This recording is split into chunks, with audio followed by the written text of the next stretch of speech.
Welcome back to yet another waifu tier list, and today I'm bringing you one of what I think will be most controversial in the entire series, Langrisser Reincarnation Tensei. Now, before we begin, I just wanted to say one thing. If you haven't heard anything about this game, if you haven't seen anything about this game, good. There is almost nothing positive to say about Reincarnation Tensei from an art perspective. Now, the story I've heard is actually quite good. I haven't had the chance to play it. It's actually pretty hard to track down a copy. But if you have not suffered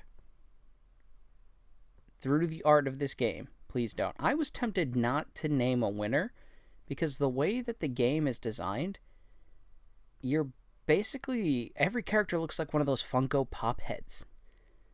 And even if you look on the Langrisser official page, the art is a slap in the face to the traditional art style of the Langrisser games. Now, I don't want to get too off on a tangent here about artistic integrity and the relaunch and what have you. But one of the reasons why I bought the Langrisser 1 and 2 remake on Switch is because I could use the original art. I hate the new art on that as well. I really love what they did with Langrisser Mobile, and that they just updated things while keeping the core nature. I don't understand why they're changing the art rather than just simply modernizing it. Like, the style's completely different, and in my opinion, a slap in the face to the original artist. So that's my little diatribe here. So we're going to get into the tier list here. There's only 6 characters currently released. We know that somewhere down the line we are going to get even younger Jessica, which is honestly one of the most disturbing things I've ever seen in my entire life. And we're also going to be getting Florentia as well. So they will be added. Unfortunately, it looks like they won't be added to the game in time for the final contest. So they will not be taken into account. To be fair, even younger Jessica, she would be in the MC Hammer tier, so she's not eligible. So that really just leaves out Florentia, and frankly, just looking at her art, I'm not that impressed. Another struggle that I did find with this game in particular is there aren't a ton of talking points for each character. As I said in the last video, in the Omega video, as kind of a joke, I had to go to page 2. A lot of the information I have found is from fan accounts. So if I have any of the information wrong, I have not played this specific game, and there aren't time rift chapters or even really a lot of the Gates of Fate. I don't have a lot of these heroes, so I've only been able to play a few Gates of Fate, so I only know a little bit about them. So take everything I say with a grain of salt. I'm going to be judging strictly on their Langrisser mobile art because it's the only way that I can make this fair. All right, so to run down the categories, before we start, we got Waifu for Laifu. That is the ultimate winner entered into the contest at the very end to determine who is the ultimate waifu or husbando of all the Langrisser characters in Langrisser mobile. Excuse me, I had the hiccups. So for Langrisser 1, we had Narm. For Langrisser 2, we had Imelda. For Langrisser 3, we had Emmerich. Langrisser 4, we had... Shoot, what was Langrisser 4? Who's even in Langrisser 4? Man, I do this every time. I prep myself, and then I completely and totally forget where I was going. But I know Langrisser 5 was Lambda. Langrisser 4, I know it was a female character, but right now I am blanking on who it even was. Anyway, I'm going to continue on with the video. So, everyone's going to be entered into a contest. We're going to find out who is the best of the best. That's right, it was Listel for Langrisser 4. I will determine who is the best of the breast, as it were. And we will have that ultimate showdown. So, we've got Langrisser Reincarnation Tensei. We have Langrisser Mobile Chapter 1 and Langrisser Mobile Chapter 2 to get through, and then we will have that final competition. Alright, so let's start. I was able to do this alphabetically because I figured out how to do that because I'm not that dumb. Alright, Aries. Cool thing about Aries. First, he is the descendant of Digos, the main villain from Langrisser 1. And because of that, he's able to wield Alhazard and Langrisser, because he's got kind of like both bloodlines mixed. So that's unique. We haven't seen that in any other character in the game. Obviously, he's a PvP darling, completely breaks the game, destroys formations, ignores unit collision, doesn't believe in traditional tactics. So if we were to consider Aries, I would say in terms of, even though I'm not a big protagonist guy, he's still going to be put up to at least side chick status with contention for waifu. Now, Licorice. Codename, Lolly Bozel. Yeah, not going to touch that one. She is, if you don't know much about her, she's Aries' younger sister, who is also in that same Digos and Bozel bloodline, and as a result is now the reincarnation of Bozel. She's a sweet, nice girl until the Bozel side of her takes over, and then she becomes a bloodthirsty maniac. Next, we have a very poorly cropped image of Maya. I'm not sure why it cropped that way, but it is what it is. Maya is a serving maid. She also serves as the teacher for Aries, because she is extremely knowledgeable. So she's basically senpai in a maid uniform.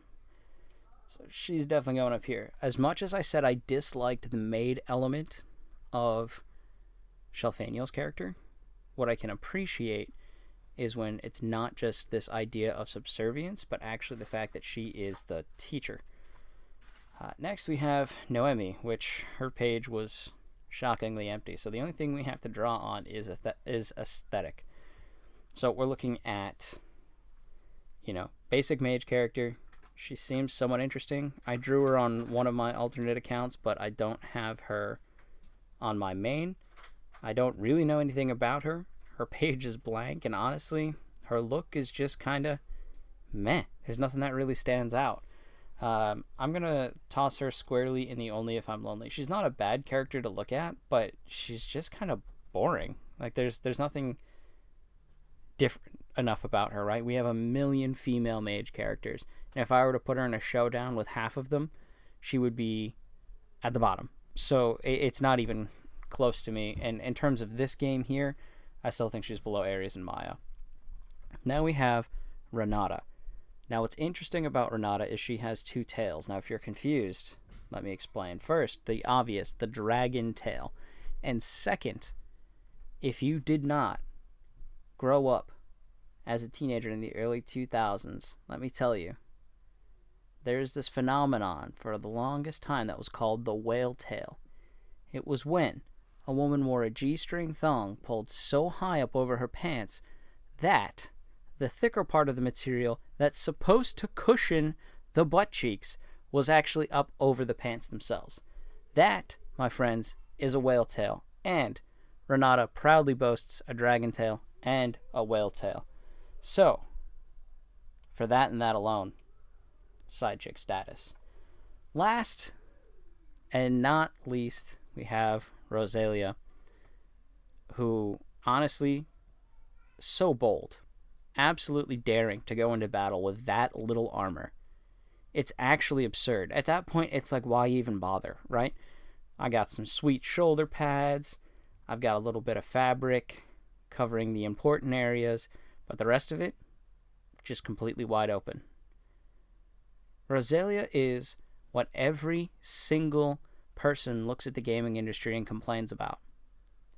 Female characters wearing absolutely absurd armor that has no function other than to serve the male gaze. So naturally, she's going up into the side chick category, because her entire character, that one is the one that I feel is most true to the original game's aesthetic and design. Like, that's just what the game is. And I understand that these other characters, it's different art, they were trying to, revitalize the game. But it fell flat, in my opinion. And so Rosalia being kind of a nod back to that older design style is something I can definitely get behind. Alright, so now, the competition. There are no Pierres here. Because if I'm being honest, if we were to grade the in-game models, everyone would be Pierre. Alright, so we have Aries, Maya, Renata, Rosalia. Rosalia, Rosalia. Pirates in Somalia. I do like the double wielding category. I like the maid aesthetic as long as it's not subservient. The dragon thing's kind of cool, but I feel like... Do dragons have like a cloaca? Are they more like birds or are they more like lizards? I don't know. But I also really don't want to find out which part is human and which part isn't. So she's going to get knocked down a little bit. Now let's see. If you don't know what a cloaca is, do me a favor and don't look it up. Just don't. It is the sensitive area of a bird. And like, dragons are basically just chickens. So I don't know, man. You don't want to find out. So that leaves us Aries, Maya, Rosalia.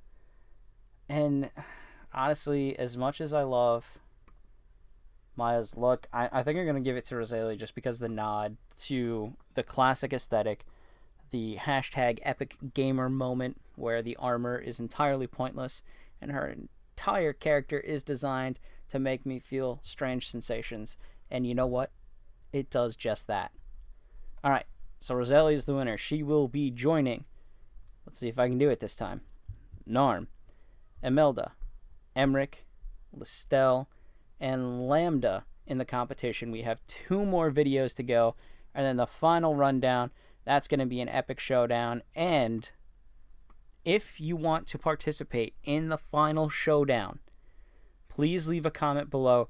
I want to try and throw together a huge disagreement based on my opinions, and then at the very end I'm going to throw in who the winner is. But I would love to hear some more voices on these videos, so comment below if you want to be included in that video. We'll get Discord going, we'll make it a wild night, we'll have a lot of fun, and I really hope to see you there, so comment below. Thanks again for watching, and I will see you next time.